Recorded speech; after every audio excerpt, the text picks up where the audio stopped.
Can I check my threads? Make sure I didn't get... Yeah, you can check your threads. Clean them out with the toothbrush, little air, get a rag in there, twist it up. First thread usually gets a little beat up. We can clean it up with a thread chaser. But don't do that too many times doing a thread chaser because it does take metal out. We don't want to get it too loose of a fitting.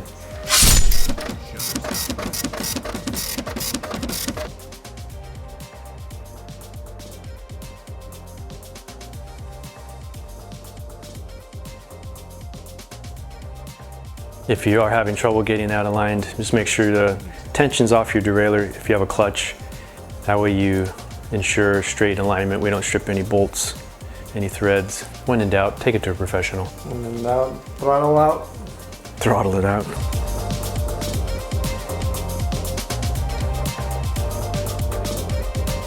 Shutterstock music.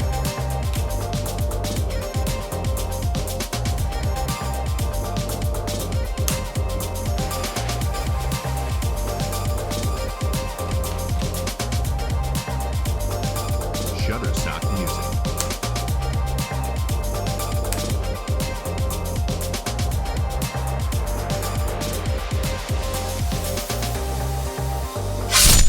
So if you are experiencing issues trying to get it started, definitely being very gentle. We don't want to cause any issues.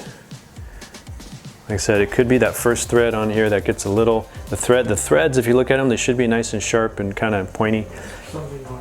But the threads, they start to get a little fat. They get really thick, and then it's hard for engagement. So we're looking inside, this is the derailleur hanger, the threads inside here. First couple threads here, they're black, and then it goes into silver and then black again. So the silver portion is telling me that something's getting a little bit stripped there. It took off all the black anodization. So if you're having issues getting in there, you need to get the appropriate thread chaser. And we're just gonna run it through there maybe halfway, see if we clean up that first thread. You don't want to do that too many times because it starts taking a lot of metal out. So we're gonna get our thread chaser. Yep, so there's that one there. So this guy, I believe that's the correct size there. I'll get you the size number on that one. But usually you're using some cutting oil. If you don't have any cutting oil, we can just use regular lube, like chain lube, something really light. With that one, you just definitely want to come in nice and straight. That's the most important part. What's cool about these tools are they're tapered at the end, so it's easy to get started. But you just need to come in nice and straight, have someone look at you from afar. So if you're tilted down or off to the side, you need to come in straight. Just very gentle pressure. Right now I think you're tilted down, so tilt up just a little bit. And there shouldn't be too much resistance. And then as you start turning, you can start feeling it getting engaged. If it gets engaged, not yet, it's just tight. If it's tight right away, then you're definitely crooked.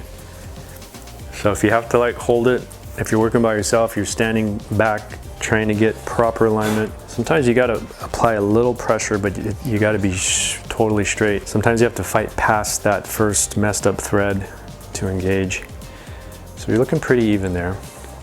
And it is tricky because you're spinning and trying to push and hold alignment at the same time.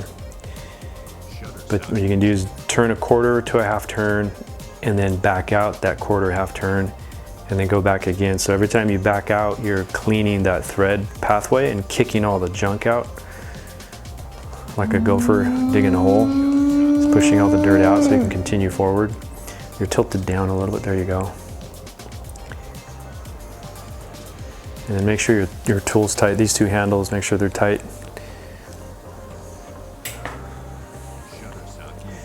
So if you're doing this for a few minutes and you're not having luck, the best thing to do is remove your wheel, and we're gonna get the wheel out of the way, get the cassette out of the way. We're gonna come in from the opposite direction, which those threads are probably untouched and unharmed, and then we'll get in there nice and clean. So wheel will come off. Oh, did you just make eye contact with the camera?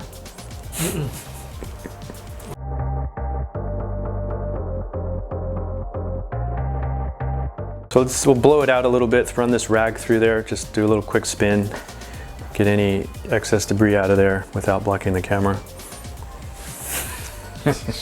So again, we're coming in nice and straight. We should have better luck because the inside of the thread should be almost untouched, barely made contact. Are we sure this is the right size? Yes. I can give it a try and then we'll make sure. So right now you're tilted down. And then come stand where I'm standing. How's the angle look to you? It looks down. Yeah. So right there we can see that the hanger's a little loose. I can pivot the hanger. So it's probably this bolt. Is there a bolt over here? So these attach in multiple different ways. There's either bolt over here, which I don't really see. There's a real tiny one right on the inside over here, but we'll go back to that. So right now we're a little stuck. I'm gonna back out of here. Oof. Okay. So here's where a little bit of oil. So I'm just gonna use a drop, 1, 2, 3, 4 drops of, this is just regular tri-flow, really light.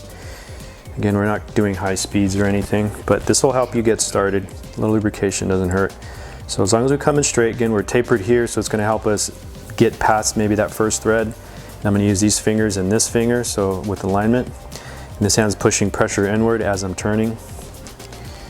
And might wanna get your wrist wound up, ready to go in the clockwise motion. And you just have to kind of trust yourself that you're going in straight, because if you're feeling resistance, it's not going to feel natural, and you're going to feel like you're screwing something up. So I'm getting stuck already pretty quick here. I'm going to go try this other side. So this one comes in much deeper. I don't know if that's a good thing, but just stay straight, keeping pressure, keep straight alignment. There we go. And then we just continue turning. So I definitely got in there, and you can start hearing the metal. So again, if you can only get away doing this once, that'd be great. You do it more than that, then we're gonna have a loose fitting overall. But I'll let Jose try that again. Definitely look better, nice and straight alignment. Yeah, because that one, it actually set in a little further deeper than the other side. And then as long as you're straight, you just gotta push through all the crap. So once you start feeling a little resistance, you should feel light resistance. There's light resistance. But it should stay consistent. If it's getting tighter and tighter and tighter, then you're probably stripping. So you're gonna do a quarter to half turn of tightening, and then you back out a little bit. So every time you back out, it pushes out the debris, gets it out of the way, so we're not cutting through new metal and old metal. You okay?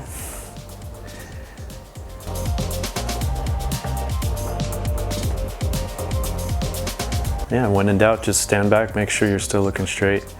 Boom. So you want to take it through far enough where that end gets past the tapered portion, and then it's where the tool starts getting wide again. That way you know you've got some thorough cutting.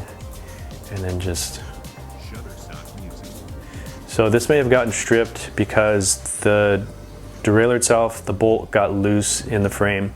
So it was loose a little bit, you continue to ride, all the road vibration, it starts to shake inside the threaded area, it starts beating up the threaded area, stripping it at the same time. But luckily it wasn't too bad. Definitely repairable. Okay, got the tapered tip poking out, now we can just go ahead and back out all the way. And then we're gonna clean that up real good. You're gonna see once we get a look in there, it's probably scraped away all the dirt, debris, and maybe even all the anodized black color, and it's going to be all metal color, all soft aluminum. So we got all that silver portion in there. All that used to be black, so we just scraped all new material. So we're definitely removing material, something you don't want to do too many times. But we're going to blow that out, wipe it down, hit it with the brush, and then we're going to reinsert our derailleur with a little bit of grease.